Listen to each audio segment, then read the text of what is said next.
Get on your feet if you're here at the House of Justice. If you're at home, put your hands together for the president and founder of the National Action Network, the Reverend Dr. Al Sharpton.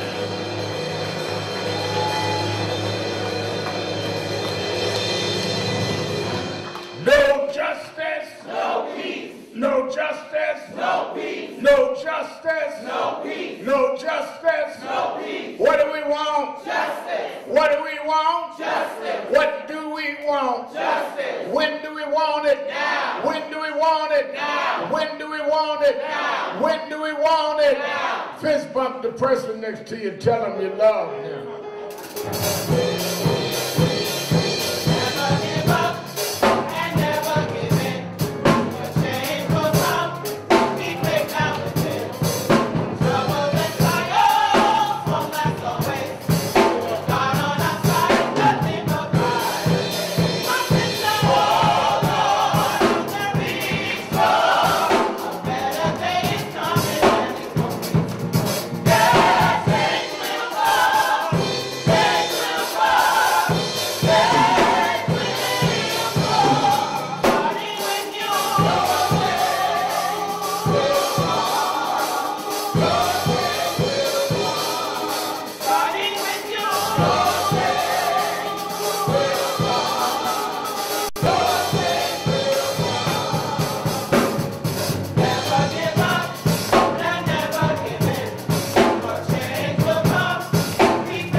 National Action Network Change Ensemble, give them a big hand. Give them a big hand. Certainly we're happy to be with you another Saturday morning for the Saturday Action Rally. For you that are here live at the House of Justice, 106 West 145th Street in the Village of Harlem. And for you that are listening live on 1190 WLIB AM in New York, and for you that are watching live stream around the country on nationalactionnetwork.net, we're happy to be with you another Saturday morning. Give a hand to our presider, Attorney Michael Hardy. And give a hand to our inspirational speaker, Reverend Edward Oliver Jr. God can handle what is handling you. I like that. A lot of y'all being handled. Y'all needed to hear that. Well, what's that new word you made? Strama? Strama. I got a lot of strama folk around the House of Justice. That hit home. And let me say, before I get into our convention is starting this week, and we already see Reverend Toon and others headed in from National. We got to have Reverend Toon with us. He has been our national field director for years, been in network for 28 years, has been our national field director, and has built chapters. We're now, or as he reported this morning, over 120 cities. And with COVID, he had to be selective on what chapter presidents could come in for the convention this week, as Derek Perkison, who's our regional field director working under Reverend Bartley, have dealing with how many of us can come in. But everybody can attend virtually. All you have to do every morning from 8:45 till 8 at night, just go to nationalactionnetwork.net. Every workshop, you can go in the chat room and put in your questions or comments, but starting Wednesday to Saturday, we are live all day.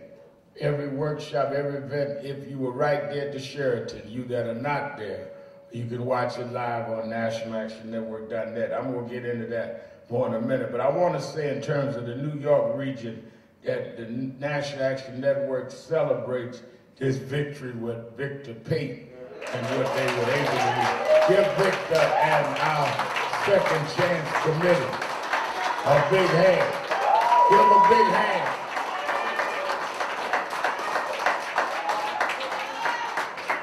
I keep telling y'all it must be combination of demonstration and legislation. And one of the things that is so encouraging to me when I heard about Victor and the Second Chance Program and the whole coalition around incarceration is some people, I was listening to Reverend Toon, some people come and do what they want to do to get star time. You know, the difference between show horses and work horses.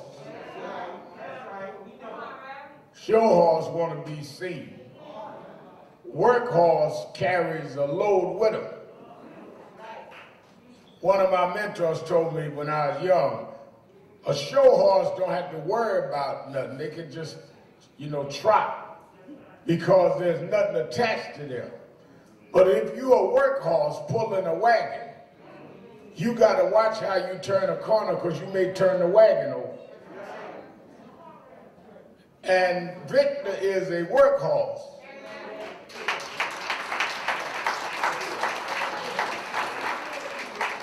Who is very careful about what he does because he has a wagon of incarcerated people attached to his work that's dependent on them to get where they got to go. When you're a show horse, you get up and cuss everybody out. Say what you want to say, run folk up and down the block, be a hoodlum one day and a gentle person the next day. Because you're just a show horse. But when you got a load you carry, you got to worry about every bump in the road because it could turn your load over. And they very carefully and strategically and methodically did what they had to do, and we ought not take that kind of leadership for granted. Incarcerated people, it is inhumane to incarcerate people for long periods of time. Now, many of y'all know in my civil rights career, I've been to jail. One time I had to do 3 months, another time 45 days twice, and a lot of overnights. I'm telling you, sitting up by yourself, and half of y'all in here couldn't handle that because half of us have crazy anyway. Imagine being locked up and you have crazy and can't talk to nobody but your other half. And you can be totally sane and go crazy.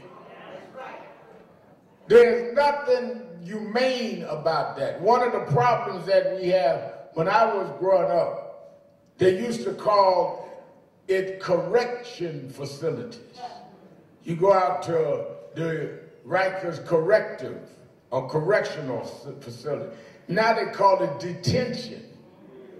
There's a difference in practice from detention and correction. They don't want to correct behavior no more. They want to just detain you because they make money off detaining you.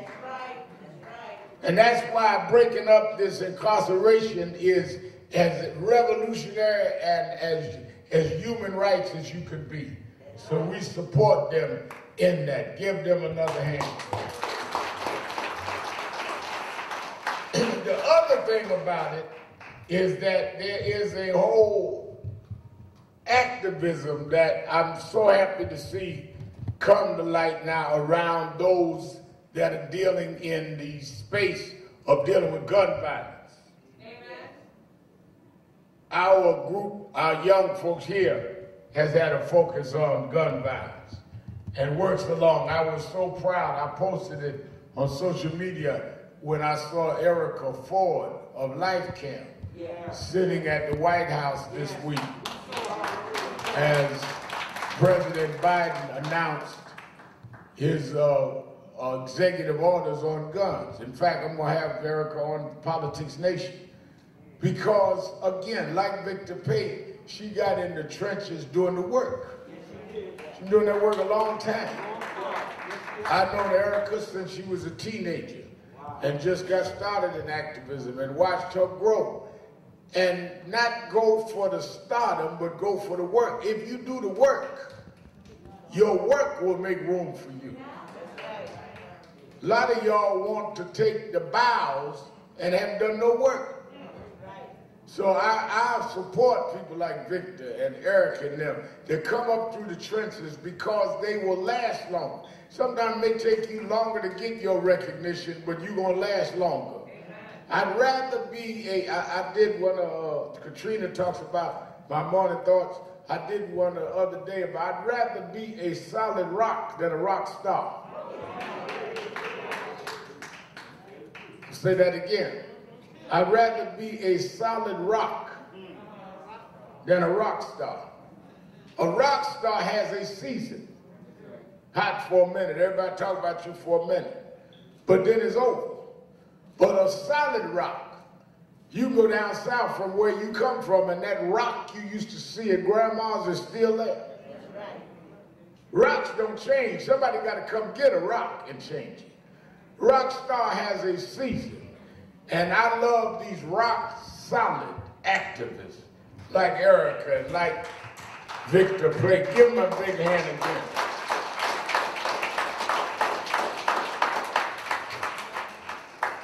Let me say, as we prepare for our convention this week, 30 years National Action Network has been in existence as of March.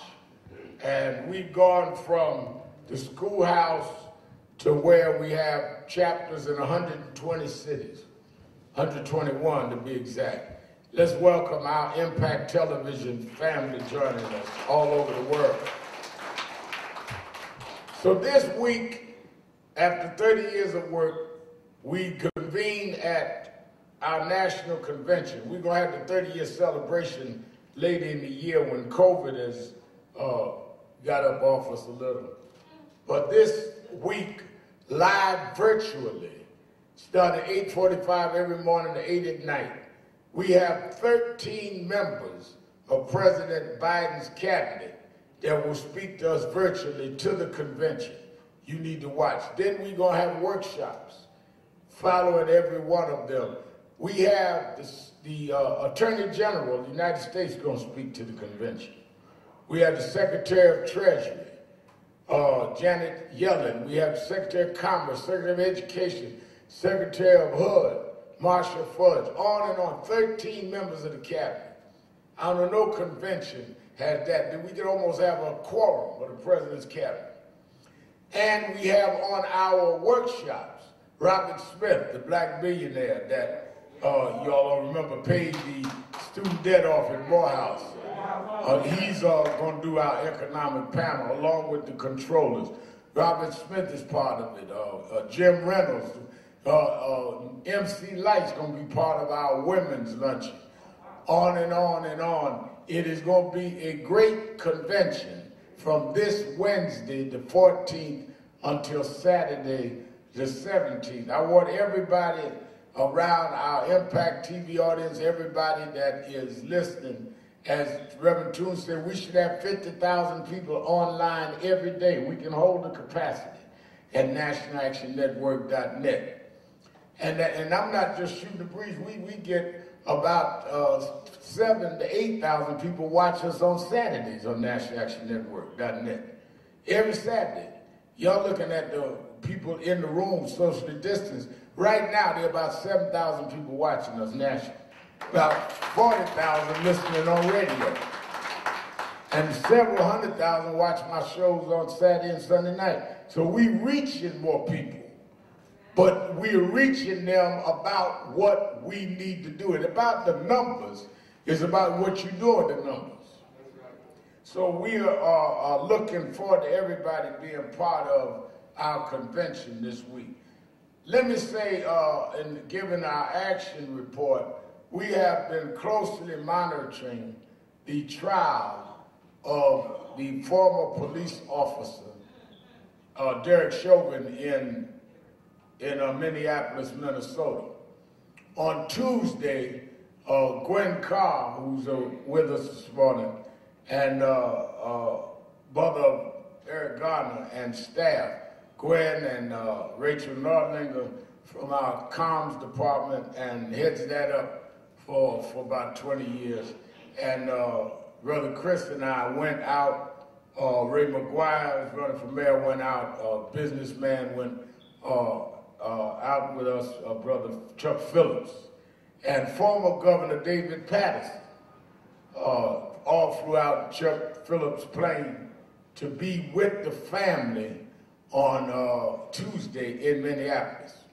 And let me first, before I get into my views of what's going on with the trial, let me let you know this family is going through tremendous pain as they have to relive this killing of their family member. Don't you underestimate the impact it has on them personally. You and I see this as an issue. This is their brother. This is their father. This is their uncle. This is their cousin. And to watch them over and over play that tape and him begging for his life. Every morning that I'm not there, Philonis and I talk. Sometimes he put me on the speakerphone and we have prayer with the whole family as they go into court. Because of COVID, only one member of the family can sit in the courtroom, but they have a family room right next to it. So only about 20 allowed in there. They allowed Gwen and all of us in there. They allow me and then Rachel when we go, because it's decided by the family. One of the things that is of interest to me is in all of the years that I've fought and dealt with police brutality, I've never seen a trial that has had these amount of police testifying against a policeman.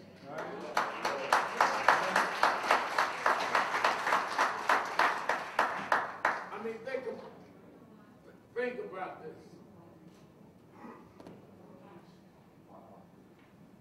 We have not seen anything of this nature where policemen got on the stand and literally said this man was wrong. He went above and beyond the training. He went above and beyond what was necessary. He did not have to hold him down, including the police chief of the city of Minneapolis. One of the things that we've already seen, I don't know what the jury's going to do, but I do know one thing has already happened in Minneapolis this week. The blue wall of silence got a big crack in it.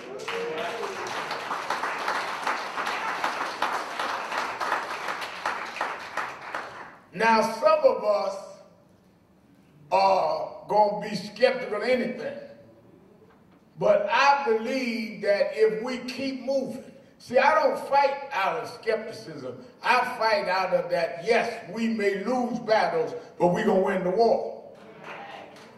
There's a difference in why and how people approach activism, Reverend Oliver. Some fight out of anger,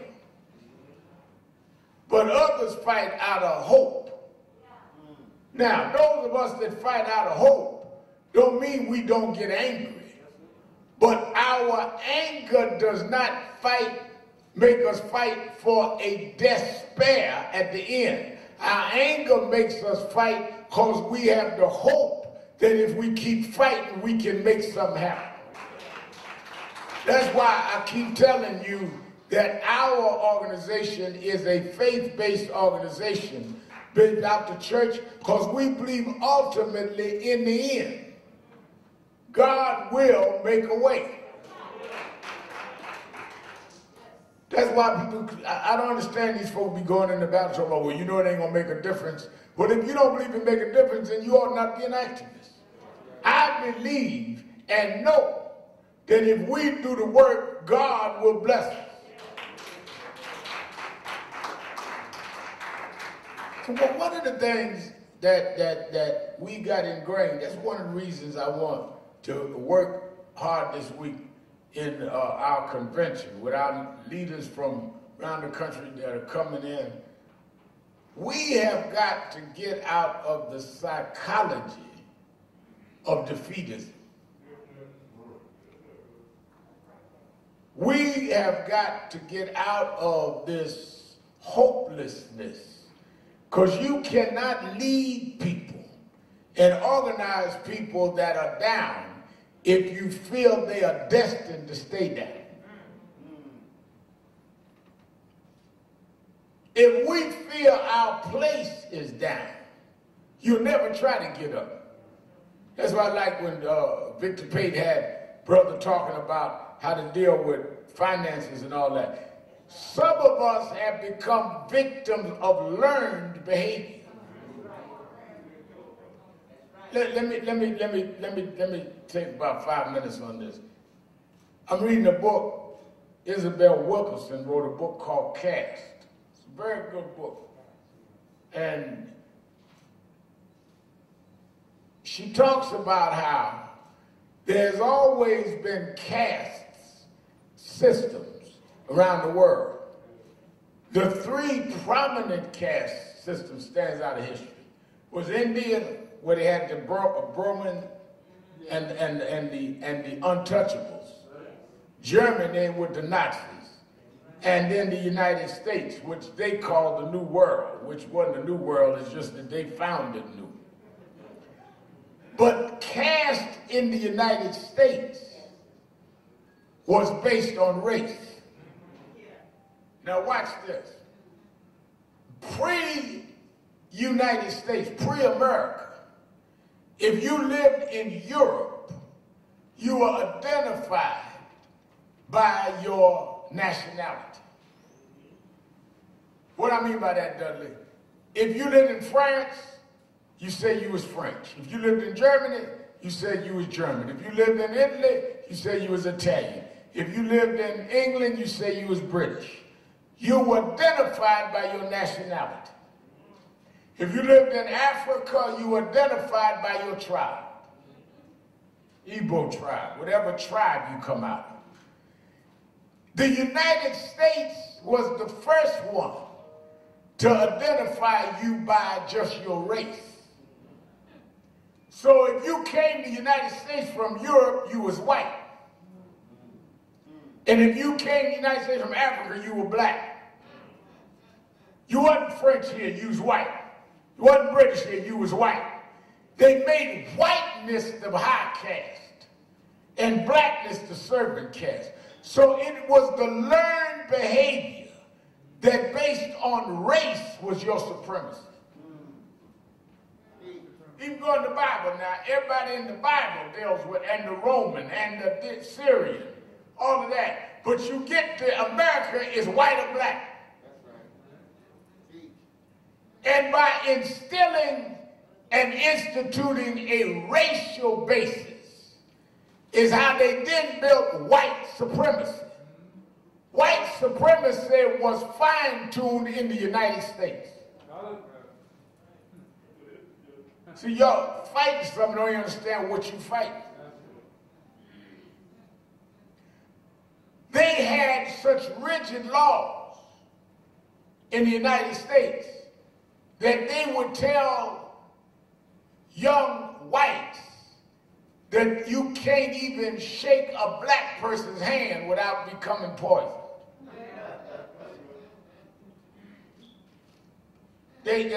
She talks about the pillars of the caste. One was they would distort Reverend Oliver God's will. First pillar she talked about was God's will as a pillar of the caste.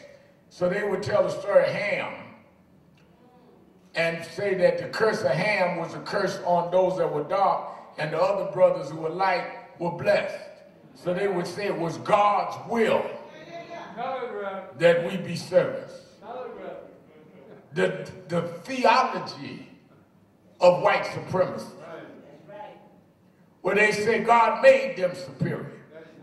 And that was practiced in the Christian church all the way through until some parts now. Ain't no accident that white evangelicals rallied around Donald Trump's racism. Because they come out of a theology of white supremacy. When you lie on God about Ham from the beginning of the Bible, you'll lie about Obama's birthplace 2,000 years later. Because you build yourself on a theology of falsity.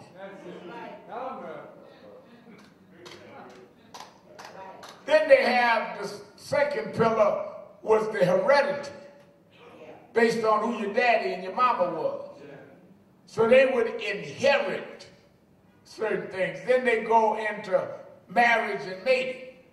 All of this is learned behavior. You and I have to unlearn learned behavior of inferiority.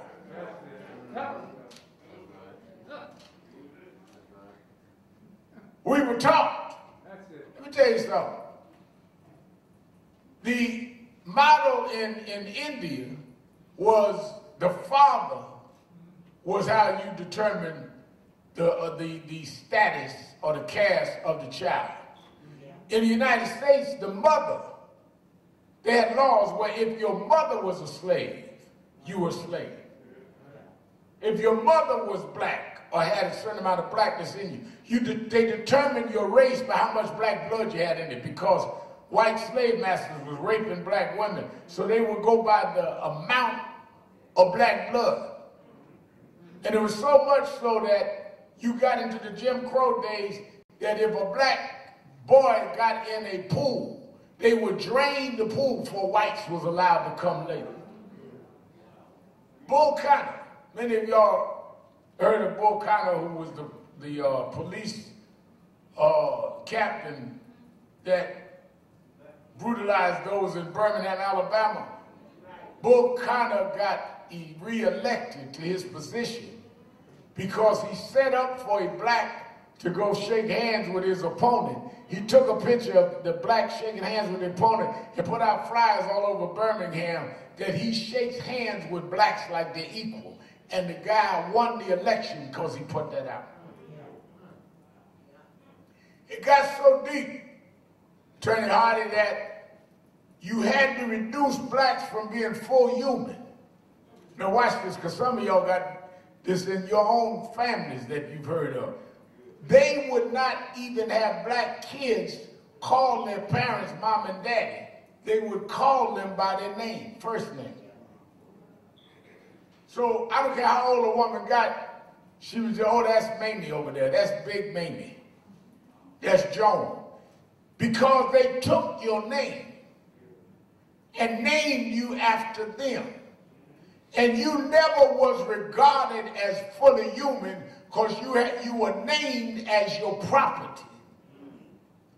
Sharpton was the name of who owned us. And they never had to deal with your surname. I never understood till I was studying this book how deep it was when James Brown would tell me, make everybody call us by a certain name. He had this thing where it was Mr. Brown, Mr. this, Miss that. Don't call him. Nobody was ever allowed to call him James. Some of y'all watched that Aretha Franklin thing. She did the same thing, Miss Franklin. Because part of dehumanizing you and making you inferior is to never give you the respect of being somebody.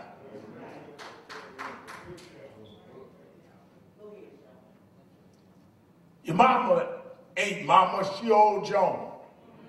Little kid, 5, 6 years old, run around, call, come here, Mary. But they respect the white master. He was always Mr. Johnson. Mr. Johnson, the psychology of that learned behavior. So you get a guy like Trump that's done everything wrong, but his name on every building. Whether he owned it or not, if he had a contract, Trump this, Trump that, and everybody know he was everything negative and everything that was backwards. But if somebody stand up for you and somebody fights for you, they become a suspect. So coming along in New York, these 30 years of Nan, people would want to go to Trump Towers, a crook. But if I'm standing up for Sean Bell, what Reverend Al getting out of that? Because of trained behavior,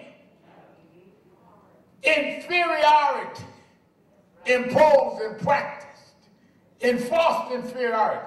You suspect those that are on your side.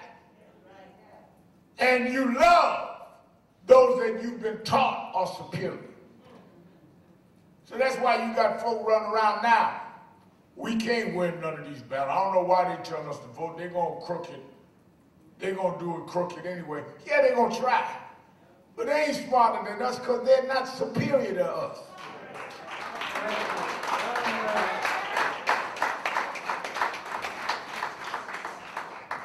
But when you have trained behavior, I want to go down south, you tell me that it used to be where you wasn't allowed to look whites in the eye. You talk to white folk, had to look down.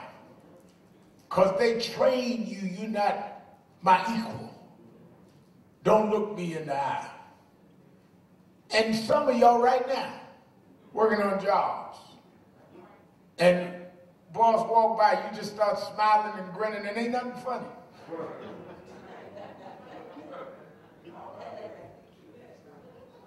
You know some folk like that got terminal Thomism.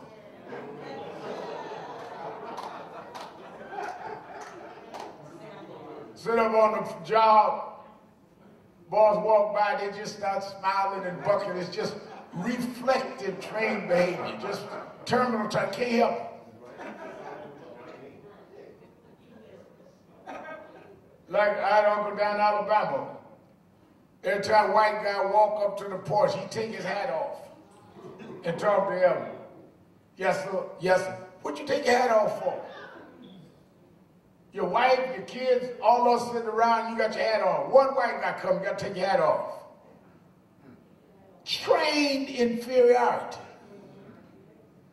And that's why if you let those that instruct you, that's why I like what Tunes talk about, it's all right to be a copycat if you got the right cat. If you got the wrong instructor, you're going to have the wrong instruction.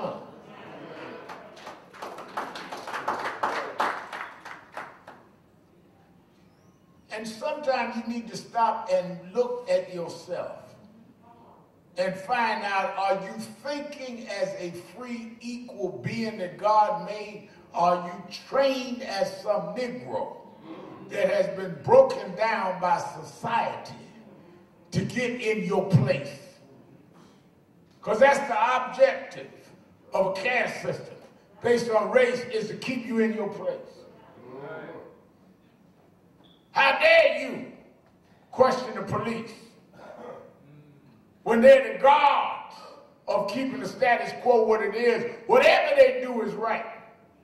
well, I changed my mind. That is not true. They are not there to protect the status quo. They're there to protect the public, and if they violate the public, they need to pay for it. I changed my mind. You can't change society till you change your mind. And society didn't give me my mind, God did. So I ain't got to bow to nobody because I'm equal to everybody else that God made.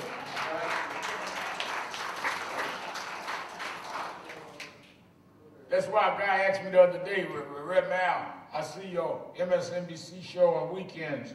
He said, I don't understand how you relate to those that are fighting for fair immigration policy. I said, well, the most reason I can give you is a lot of political and economic analysis, but the most direct thing, Reverend Toon, I can tell you is the reason why blacks ought to be sensitive about immigration is the most thorough immigration that was practiced in the United States was the migration of blacks to the north. My mother and father were immigrants from Alabama and Florida. Fled to New York to get away from Jim Crow. Let's talk about that. When I look at babies coming from Ecuador, Central America, and Mexico trying to get here, it reminds me of my mother and father leaving Alabama and Florida, coming to New York, trying to get away from having to sit in the back of the bus. I am a victim of migration. Then they got here and found out that Jim Crow was just more subtle here. But they didn't come here looking for the Empire State Building. They came here running away from Jim Crow. That's why a lot of folk now done went back down south. Because they found out that Mr. Crow was in New York.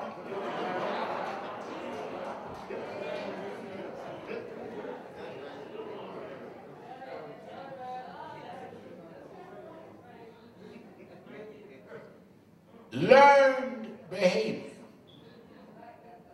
Even in our young people. That's why a lot of people mourning, including me, the death of DMX, because he would talk about the pain and the rage. And want to pray for that family as they go through this. He expressed, sometime in caustic language, but he expressed the pain and the rage of young people that have had to deal with a society that majors in crushing them. And you got to fight against being crushed.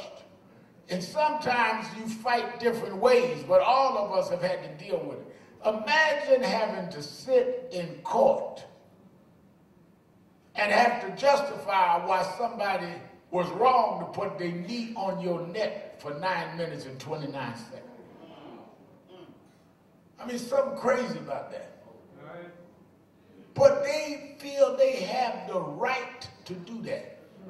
Let me tell you something. One of the most, to me now, one of the most insane things about this whole case is that, I tell you all the time, if you got the wrong premise, you come to the wrong conclusion.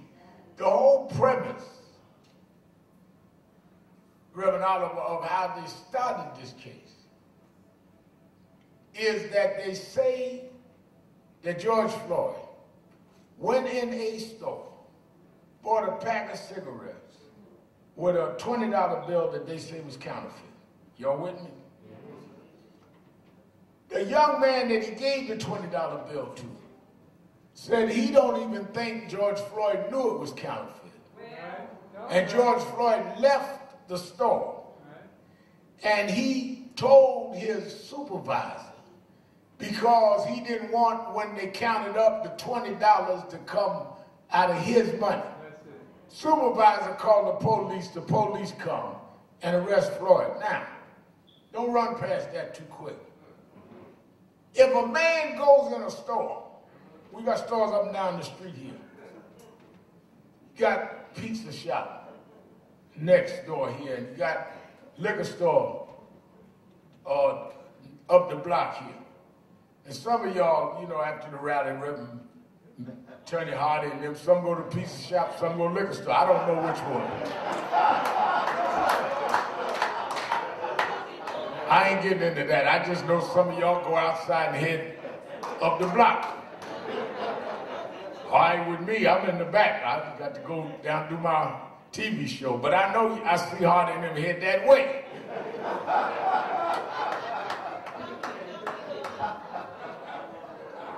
One Saturday, I'm going to follow them up the block, see which store they're going in. But you go in the store, and you hand somebody a bill to get a pack of cigarettes. They call the police, because it's counterfeit. Don't know if you knew it's counterfeit or not, right? Wouldn't it make sense to you? I'm trying to get you out of this learning behavior, because y'all watching this and not even think about it. Wouldn't it make sense if the police come to first find out if the guy knew it was a counterfeit bill? I mean, that's the first thing.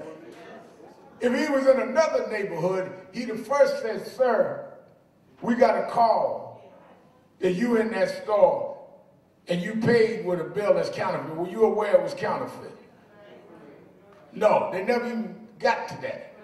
Secondly, even if you didn't know it was a counterfeit bill, do you have any other money to pay for that cigarette? How do you jump from a report to where you handcuffing somebody, throwing them on the ground and putting your knee in the neck, other than you have this attitude that you can do whatever you want because they don't matter?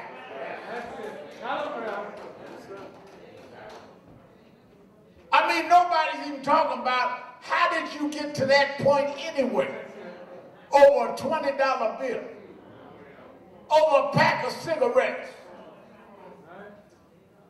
Everybody rushing to what the cop did. I want to know why the cop pursued an arrest in the first place.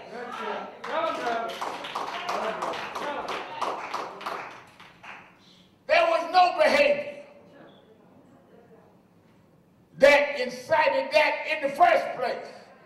So it tells me something about the psychology of the cop that you would think a counterfeit $20 bill gives you the right to violate a man like that.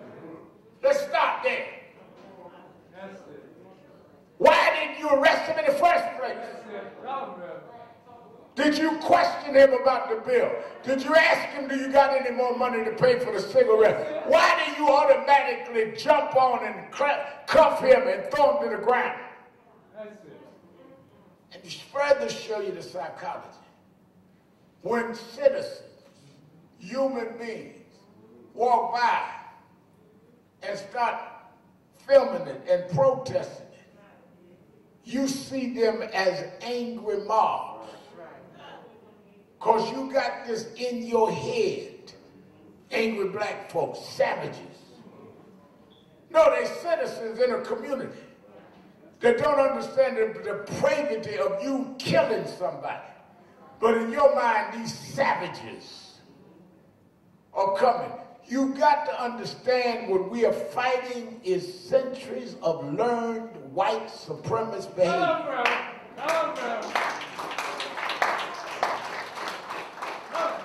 And if you don't understand that, you won't know what to fight. 30 years of man has been around fighting white supremacy. That's why they say that guys like me don't know our place. I read the thing the other day, all of the president's cabinet members coming to National Action Network virtually. Who does Sharpton think he is? I think I'm the leader of a civil rights movement.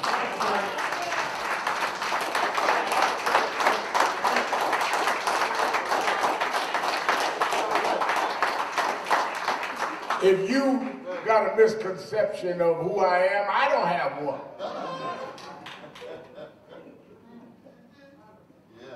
But if you are a victim of bad teaching, if you're a bad cat, then you start questioning yourself. I don't think they nothing but hustlers. And you start explaining I ain't got to explain nothing to you. I know who I am. That's why, going back to Katrina, reading about what I said, you must claim who you are and then proclaim it. First, you got to claim it. You got to stop all of this making excuses. Everything that you've done in your life was an educational experience as to what made you become who you are. Yeah, you made mistakes in life, you made missteps in life, and so did everybody else. You ain't the only one made a mistake. You ain't the only one fell down. But your life is not defined by your falling down. Your life is defined by can you get up after you fall down. You're not defined by the errors you made. You're defined by could you erase the errors and go on anyhow. And that's why those that want to trick you or misuse you or exploit you or oppress you, pound into you what you're not rather than who you are. God did not make a mistake when he made you. You made mistakes with what he made, but he gives you the capacity to redeem yourself. And if God can forgive you, then who is anybody else?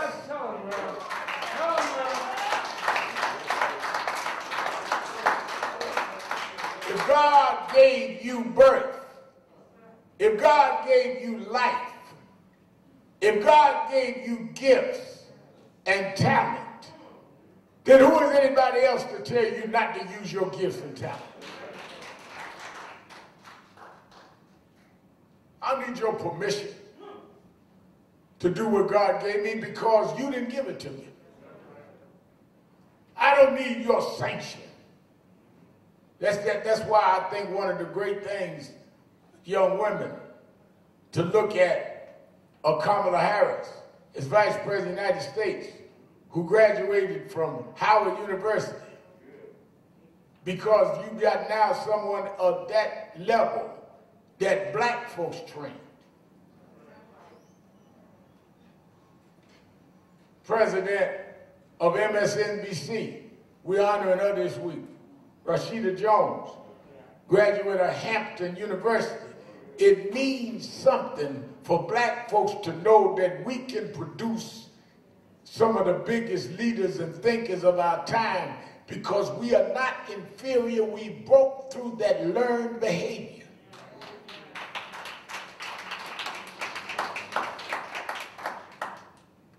But if you accept inferiority and internalize it, you will always be in an inferior position. You take somebody like Rachel Nordlinger, does our communications, can sit up and talk to the folk in the highest levels of media and the highest levels of broadcasting.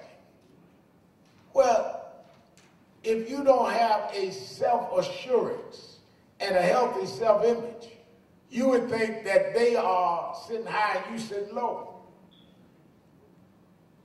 Like when I went to MSNBC, I've been on MSNBC hosting now for 10 years.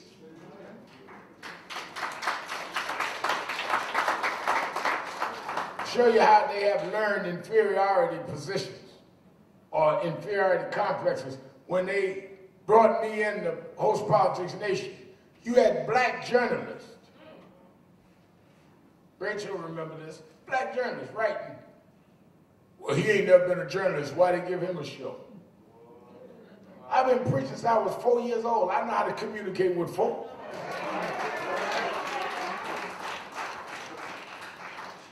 I had the best training in the world. Well, they should have gave me a show. I went to Columbia School of Journalism. I went to this and that. I went to Washington Temple. And then I went to Bethany Baptist Church. I learned how to communicate with folk all my life.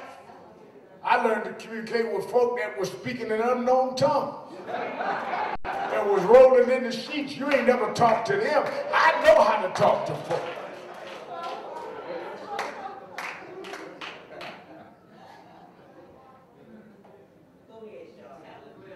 I know how to talk English, some Spanish, and can speak an unknown tongue.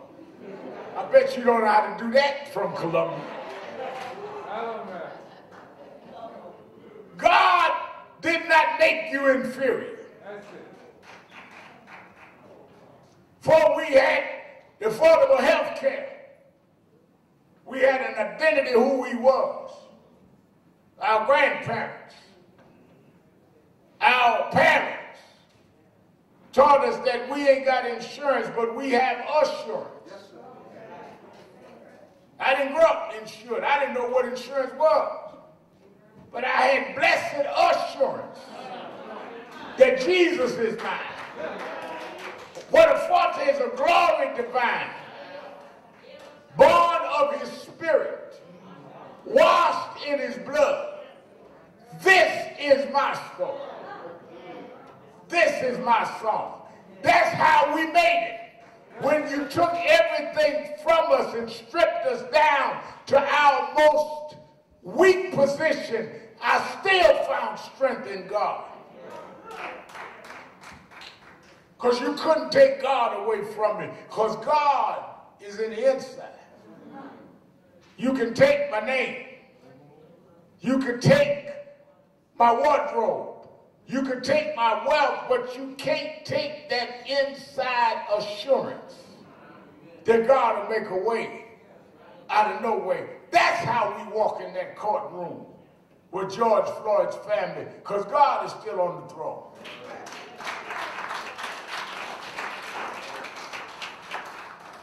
Trump, big, bad talk, lot of smack, sit up all night tweeting about folk, calling folk names, but Trump is gone. God is still on the throne. Gwen Carr and I went down to Washington one day about 2 years ago, going to sit up and talk about police procedures with the Judiciary Committee. One of them congressmen went crazy, started asking me, didn't you say this, didn't you do this 30 years ago and all that?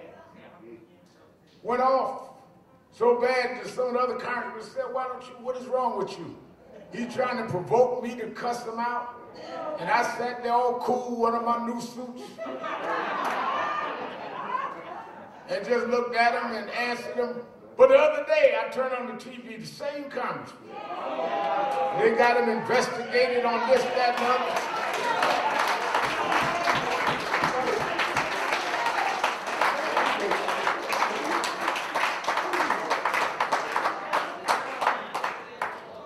Hardy said to me, ain't that the guy that was trying to give you a hard time?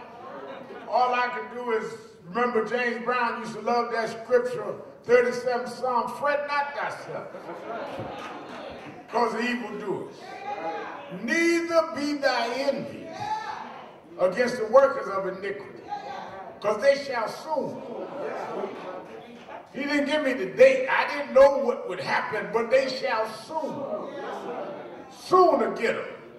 That's why you don't have to fight no more. You don't have to worry about your enemies. You don't have to worry about your adversaries. Soon will catch up with them.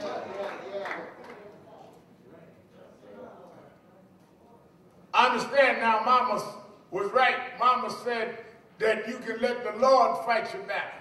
Some battles you ain't got to fight. Some battles you can just be still and let God fight your battle, and he will make a way. That's why my message, you going in our convention this week, is that we must unlearn trained behavior and see ourselves as the product of God for these times.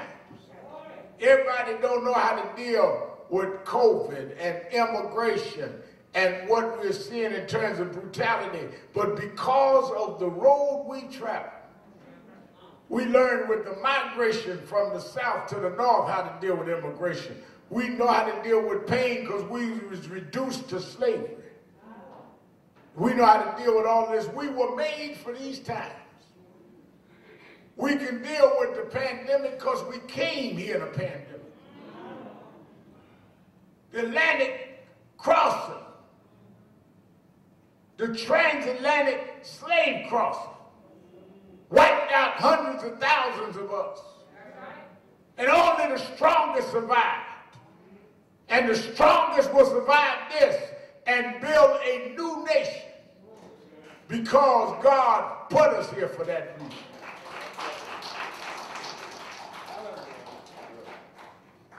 Our strength is built in our spiritual power.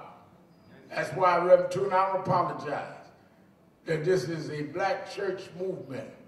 You ain't got to be a member of a black church to be in it, but you can't change the basis of it. Because we are a movement built on hope and faith, knowing that God will reward us if we be faithful. That's why it says if you're faithful over a few things, you may not make everything, but if you're faithful over a few things, he'll make you ruler over many things. That if you hold on to God's unchanging hand, then God will make a way out of no way. That's as we go in this convention. That's as we reshape a new administration. We got the right. We have the assignment to define the time we in. That's why last week on Politics Nation, I had the young councilwoman that they dragged through the Georgia Capitol, arrested her for knocking on the door. I didn't know she went to school with Ashley, my daughter. Now, they had to drop the charges on her. She'll be at our convention. If you have a self-awareness and a self-affirmation, and if you know who you are, then it'll give you the strength to fight. Well, whether you don't understand, I've been knocked down so much, just keep getting up. If I stepped off this platform and walked over the way you sit and knocked you off your seat, that's on me. But if we come back next Saturday morning and you still laying on the ground, that's on you. Even if you are not responsible for being down, you're responsible for getting up. And if you depend on those that knocked you down to lift you up, you'll never get up, because if they wanted you up, they would have never knocked you down. Get up, black man. Get up, black woman. You don't belong in the gutter. You don't belong down. Get up.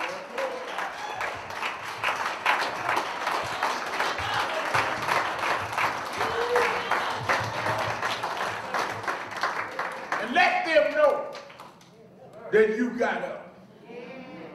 That's why I don't talk down to me. I'm not down there no more. People walking over to you, looking down, talking, hold your head up, I'm up here. That's right. I got up, talk to me like you talking to a grown man. Thank you. Reverend Al, why are you in Minneapolis? Because injustice is here. What you doing here?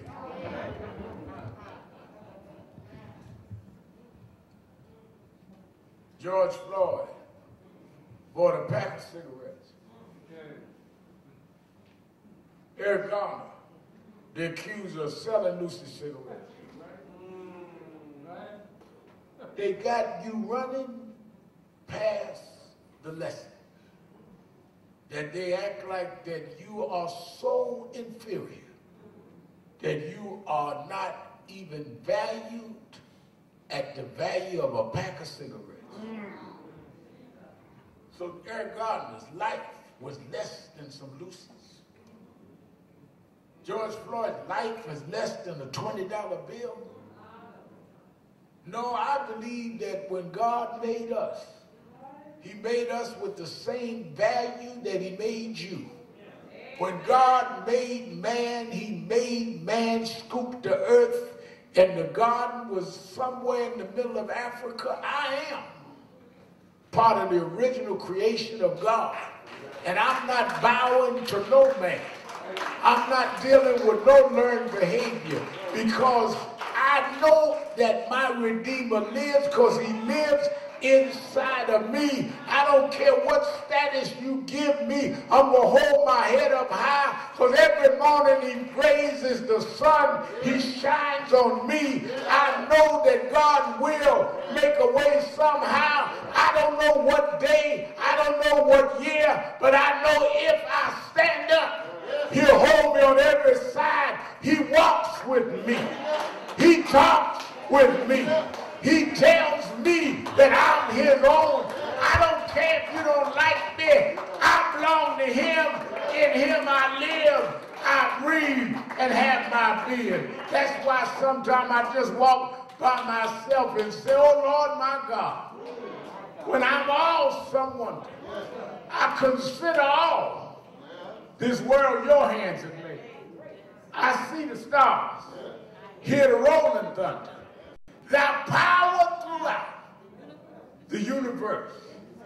Some of y'all bowing to white supremacy, but I say, how great thou art. How great thou art. How great, from the outhouse to the White House. How great thou art, from down to up. I say to God to thee, how great thou art, how great thou art. Then sing my soul, Lord my Savior, God to thee, how great thou art, how great thou art.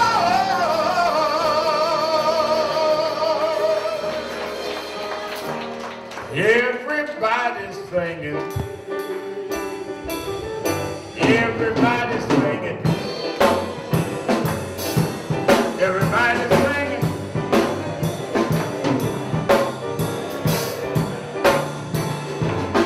Everybody's singing. Singing like you mean it. Singing like you mean it.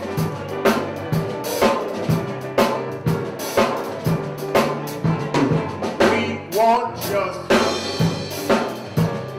We want freedom.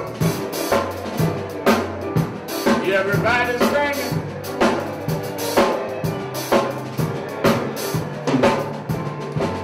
I'm open the doors of the movement.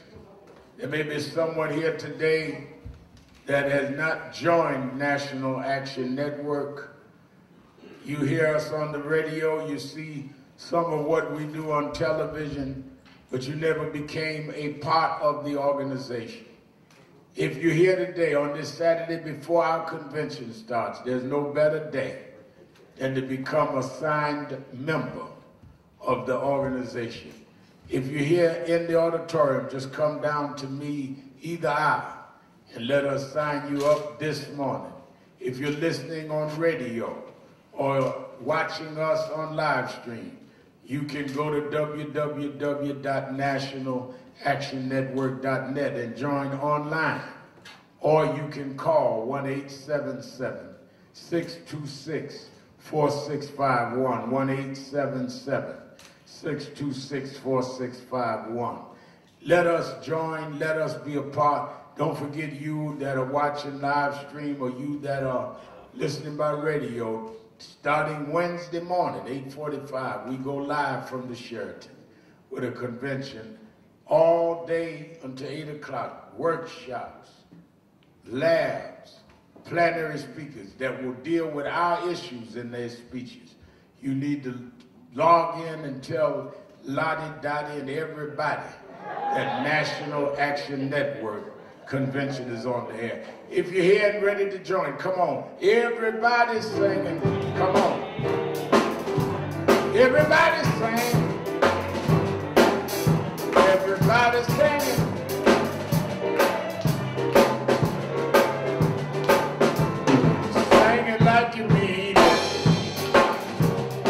Sing it like you mean it. Sing it like you mean it.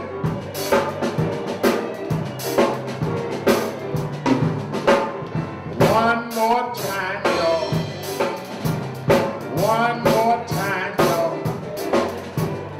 One more time, y'all.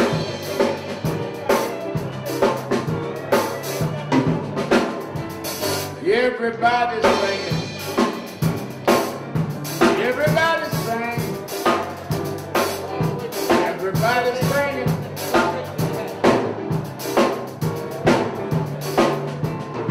All right. We're going to get ready to raise our offering again. You that are listening on Radio Land, as we sign off, go to www.nationalactionnetwork.net. If you want to give, you can give right on our webpage. And then, of course, go there starting Wednesday through next Saturday and be part of this great convention.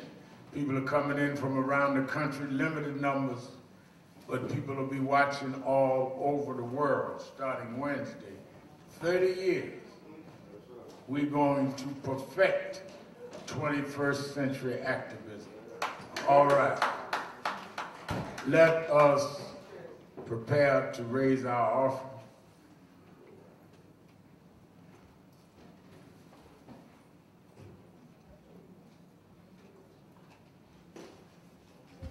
I want everybody to give to the best of their ability.